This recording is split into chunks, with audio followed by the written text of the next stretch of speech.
All right, sports fans, how's everybody out there doing? William Martin coming at you one more time here on YouTube with another edition of the 300 Pounds of Sports Knowledge Podcast.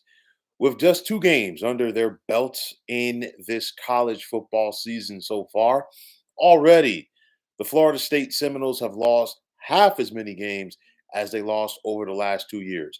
In 2022, Florida State lost three games, while last year they lost one. And of course, we saw this college football season kick off last Saturday, the previous Saturday, with Florida State's shocker over in Dublin as they fell to the Georgia Tech Yellow Jackets. And then, of course, who saw this coming?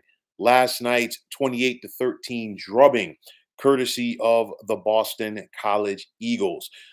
You look at last night's game, and plain and simple, the Seminoles were embarrassed, okay, as they were run off of their own home field at Doak Campbell. And at the end of the day, the final score really was not indicative of how much the BC went down there and dominated the Noles. You look at it, Florida State's defense allowed 260 yards on the ground last night to Boston College. Offensively, the Seminoles were just 3 of 14 on third down, while BC was 9 of 16.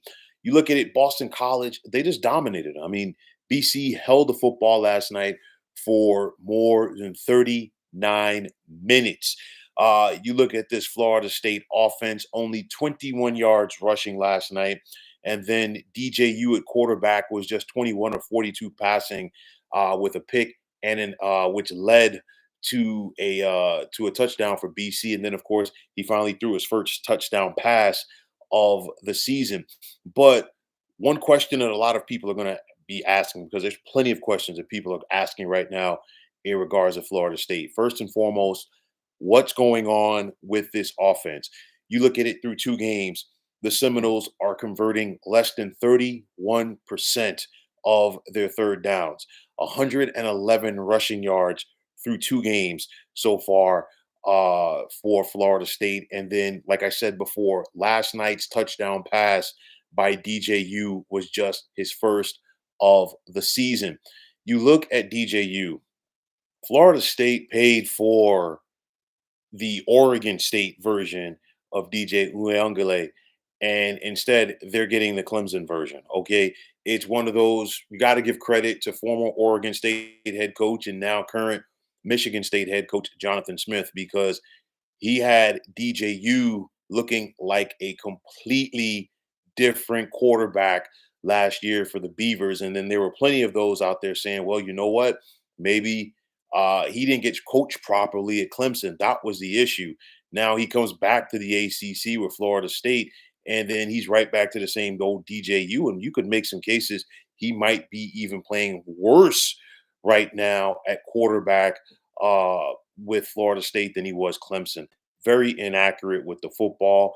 We saw this BC pressure get to him, but then on top of that, there were too many open throws, open receivers rather, that DJU should have been connecting with last night. And of course, Florida State left points on the board in the first half, and they had to result in a couple of chip shot field goals, courtesy of DJU's inaccuracy.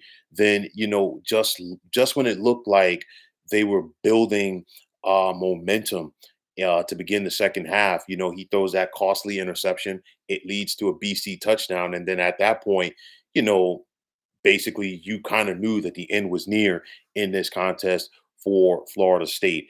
You look at Florida State right now, and honestly, they've just been punched in the mouth in their first two games. You look at it with both Georgia Tech and Boston College, they just both out physicaled the Seminoles, and they did it in the trenches. You look at Georgia Tech, they basically ran the football right down the throats of Florida State last week. And then last night, Boston College was basically like, hey, you know what? Hold my beer. We saw what Georgia Tech did. We're going to do it a little bit better. And then the rush. You look at Georgia Tech's pass rush. Their defensive line dominated Florida State's offensive line in that game. And the same thing can be said last night as far as Boston College being able to dial up the pressure and keep DJU and this Florida State offense off rhythm. Now, I know that there are some different players on this Florida State team in comparison to last year. You do have some holdovers, but to me, I look at Florida State, and number one, they have not been the same since the Jordan Travis injury late last season, first and foremost, and then of course, you know, missing out on the playoff last year. You can make a case that there is a hangover from that, but the bottom line is Florida State just has not played good so far to start this season. It's one of those where you look at Florida State right now. I had them picked to be a college football playoff participant this year. That is a long shot, to say the least, as far as that happening right now, because you're looking at it. It's not just that Florida State is 0-2. They're 0-2 in the ACC. And now you've got to climb out of that hole just to get to your conference championship game. Okay. And basically, at this point, you're talking about a scenario where if for Florida State to get to the playoff, they have to run the table, and they have to have a lot of other things possibly happen for them to get there. So honestly, at this point, it is the longest of long shots for that to happen. But I think right now, what Florida State just needs to do, they just need to worry about winning a game, more or less, going out there and concerning themselves with the playoff. And for them to do that, they have to start doing something that they have really not done so far this season. They've got to execute on the little things. They've got to convert on third down. They have to try to maybe get in third and short situations or try to avoid third down as much as possible. DJU has to be much more accurate. They have to run the football, but that's going to be tougher to do because now we see the blueprint out there to slow down Florida State. If you take away their running game and force DJU to beat you, guess what? He can't do that right now. And going back to the success that DJU had last year at Oregon State, I talked about Jonathan Smith. How about the running back that just transferred to the University of Miami from Oregon State, Damian Martinez? Big time impact on that as well. So if Florida State can't run the football, they are really up a creek right now because DJU just simply does not look like a confident quarterback.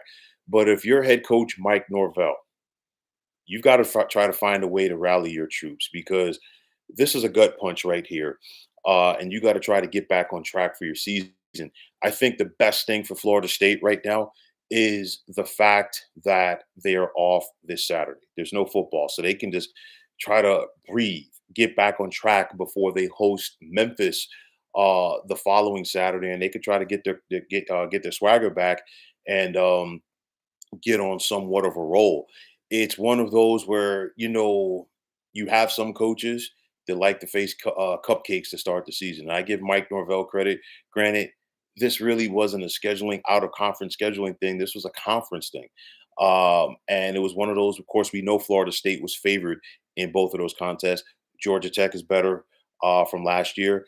I knew coming in that Boston College was going to give Florida State fits. I did expect them to play harder than they did last week against Georgia Tech. No disrespect to Georgia Tech, but we didn't see that because, again, going back to last year, Boston College gave Florida State a run for their money in Chestnut Hill. I know that Jordan Travis got hurt in that game, but the Seminoles still had to rally. I knew Boston College was still going to give them problems.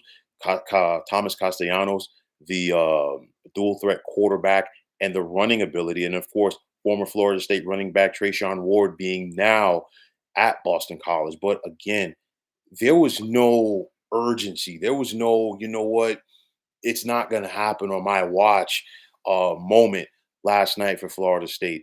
Defensively, they continue to fall short of making those big plays, and the same thing on offense. And when you put that all together and stir it up in a pot, you have a team that is 0-2, and you have a team that is searching for answers. So at this point, will the Seminoles get it going? I think they will. But again, like I said, they have to play a lot better and a lot on multiple facets of the game. Again, like I said before, we're talking about a team right now. I said 111, 119 yards, excuse me, so far this season, but they have surrendered 453 yards on the ground alone just through 2 games. That ain't going to get it done. So if you're Florida State, it's back to the drawing board. You can't worry about the playoff right now. You simply have to worry about winning a game, getting back on track, and trying to make the most of what was expected to be a promising season. But you look at it last night, the energy just wasn't there from this team. The fans tried to, get them going at Doak Campbell, but at the end of the day, there's only so much that the fans can do. Florida State, they got to look themselves in the mirror and see what they're going to do and what they're going to be remembered by for this season. But the start is not has not been great. We all know that. But let's see if the Seminoles can rally and turn things around. So, folks, that is going to wrap it up. And as always, I want to take this time out to thank all of you for tuning into the 300 Pounds of Sports Knowledge podcast here on YouTube. I want to take this time out to thank all of you fine folks out there for tuning in. And if you haven't already, please feel free to subscribe to this channel. Now, if you're on the X, formerly known as Twitter, please feel free to follow me at 300 Pounds of Sports. And like I always say, if you follow me, it will be my pleasure to follow you right back. There's also the sports discussion group on Facebook at the Sports Depot 365. Now you can check it out. Drop a line and be a part of one of the better sports debating sites going on social media. So once again, fine folks, my name is William Martin, and I'm signing off. And I'm saying take care and have yourselves a wonderful day.